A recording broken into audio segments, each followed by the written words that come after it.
नमस्कार, आप देख रहे हैं एक्सप्रेस न्यूज में आपके साथ आशुतोष आनंद। ग्रामीण विकास मंत्री जो दीपिका पांडे सिंह हमारे साथ मौजूद है। आज हेमंत सरकार 0.2 में पहली बार गोड्डा पहुंची है, नई जिम्मेवारी मिली है। किस तरीके से इसको देखती है और क्या कुछ आगे का प्लानिंग? देखिए, अब सरकार ने तो का जो मंशा है या जो रोड मैप है वो बहुत साफ जो है गवर्नर साहब के अभिभाषण में रख दिया गया है।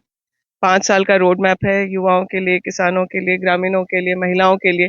उन चीज़ों को सीधा रखा गया है।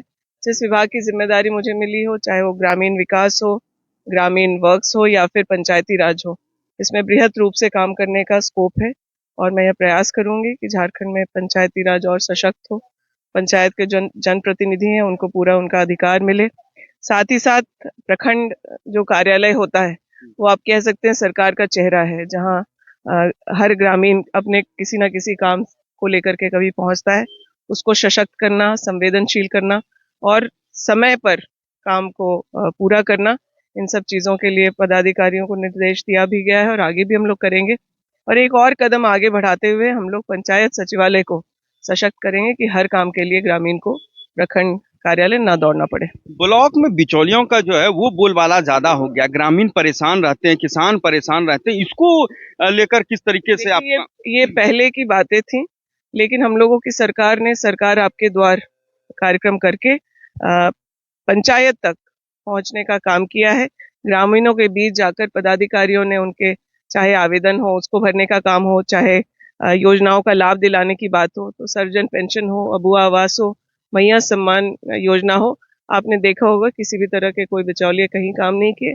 सरकार खुद ग्रामीणों के पास पहुंच करके इन योजनाओं से उनको जोड़ने का काम किया। और योजनाएं तो सरकार बहुत बना सकती हैं, लेकिन उसका क्रियान्वयन कैसे हो सकता है उसका इतिहास हम लोगों की सरकार ने रचा है।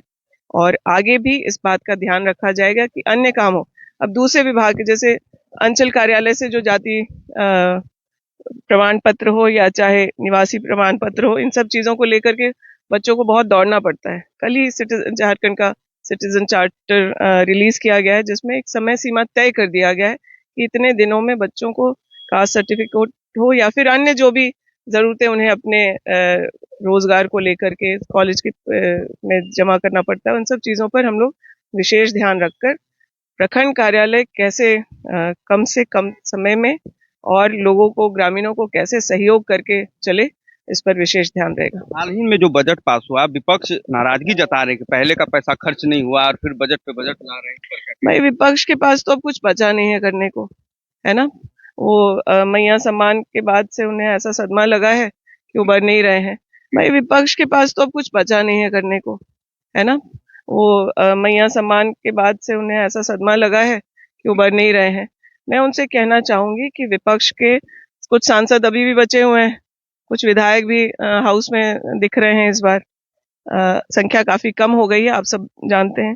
लेकिन वो चाहे तो सकारात्मक काम करना अगर चाहते हैं तो मैया सम्मान योजना जैसी योजना पूरे देश की महिलाओं के लिए लाने का सुझाव मोदी जी को दे सकते हैं। सर्जन पेंशन की जो योजना झारखंड में चल रही है, जिससे हर बूढ़ा बुजुर्ग लाभान्वित है, वो राज्य, देश के अन्य राज्यों में जहां उनकी सरकारें हैं वहां भी लागू कर सकते हैं।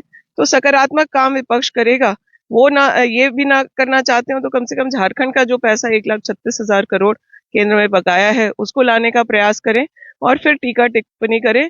विपक्ष ने मैया सम्मान का विरोध करते करते राज्य की महिलाओं को बाध्य कर दिया कि भाजपा को विपक्ष में बिठाएं।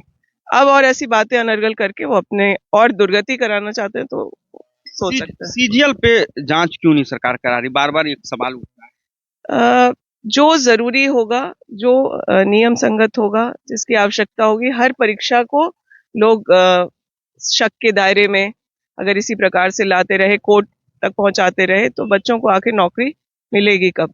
तो जो सही है, उचित है, उस पर जो भी बातें हैं वो मुख्यमंत्री जी के समक्ष है। जो उचित है वो उसका निर्णय बोलेंगे। ग्रामीण विकास मंत्री के तौर पर पहली प्राथमिकता आपकी क्या? पंचायती राज को सशक्त करना और ग्रामीणों को कम से कम परेशानी हो ग्रामीण कार्यालयों में, यह मुझे सुनिश्चित करना। गोड्डा में दो मंत्री हैं, क्या लग रहा है गोड्डा का किस तरीके से? खुशी की बात है, संथाल परगना ने सबसे ज्यादा विधायक महागठबंधन को दिए हैं। तो सिर्फ गोड्डा में ही नहीं, पूरे संथाल परगना में मुझे लगता है 4 मंत्री हैं, मुख्यमंत्री इस क्षेत्र से हैं। तो अच्छा प्रतिनिधित्व संथाल के नेताओं को दिया गया है। ये संथाल के लोगों के लिए भी खुशी का विषय होना चाहिए। Thank you. तो ग्रामीण विकास मंत्री गोड्डा पहुंची और गोड्डा की धरती पे जो है तमाम इंडिया गठबंधन के लोगों ने स्वागत किया। क्या कुछ प्राथमिकता रहेगी ये भी आपने सुना। अब देखने वाली बात यह होगी कि हेमंत सरकार 0.2 में इस बार झारखंड कैसे विकास करता है, किस पथ पर चलता है, ये आने वाले दिनों में पता चलेगा। फिलहाल बने रहे हमारे साथ, ऐसे ही तमाम खबरों के लिए देखते रहे एक्सप्रेस न्यूज।